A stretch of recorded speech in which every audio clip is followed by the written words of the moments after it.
அவர் சொன்ன அட்வைஸையும் எடுத்துக்கிட்டு கண்டிப்பாக அவரோடய நான் பயணிப்பேன். திருமாவின் அன்பையும் வாழ்த்துக்களையும் எடுத்துக்கொண்டு அவருடன் பயணிப்பேன். இந்த வரிகளுக்கு சொந்தக்காரர் ஆதவ் அர்ஜுனாதான். மீண்டும் விசிகாவுக்கு செல்கிறாரா ஆதவ்? பின்னணி என்ன பார்க்கலாம். சென்னை விமான நிலையத்தில் ஆதவ் அர்ஜுனா செய்தியாளர்களை சந்தித்தார்.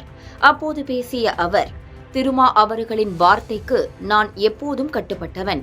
அவருடைய அன்பையும் அறிவுரைகளையும் எடுத்துக்கொண்டு கண்டிப்பாக அவருடன் பயணிப்பேன். தமிழக வாழ்வுரிமை கட்சியின் தலைவர் வேல்முருகனை இன்னும் சில நாட்களில் சங்கி என கூறிவிடுவார்கள்.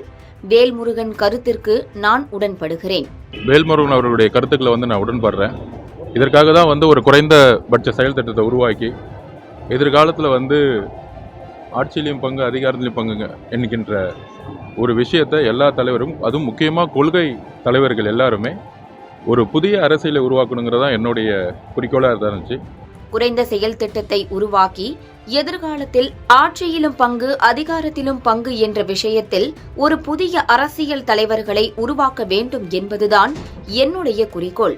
அதை கூறியதற்கு எனக்கு கிடைத்த தண்டனையாக இதை நான் பார்க்கிறேன்.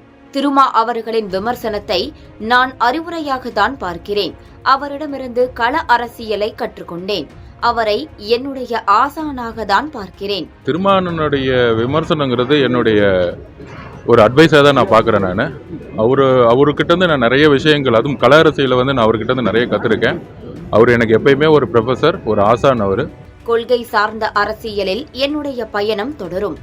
நான் யாருடன் இணைய போகிறேன் என்பதை விட நான் என்ன செய்ய போகிறேன் என்பதை பற்றி தீவிரமாக யோசித்துக் கொண்டிருக்கிறேன். என்னுடன் 2 ஆண்டுகள் பயணித்த விசிக நண்பர்களுக்கு நன்றிகள்.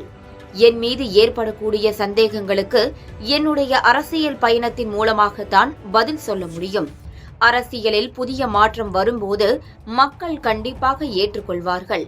எதிர்கால திட்டம் குறித்து விரைவில் அறிவிப்பேன் என்றார். எதிர்கால பயணம்ங்கிறது கூடிய விஷயத்தில் பத்திரிகையாளர்களோடு சந்தித்து நான் கண்டிப்பாக சொல்லுவேன். இதுதான் என்னுடைய நன்றி, வணக்கம்.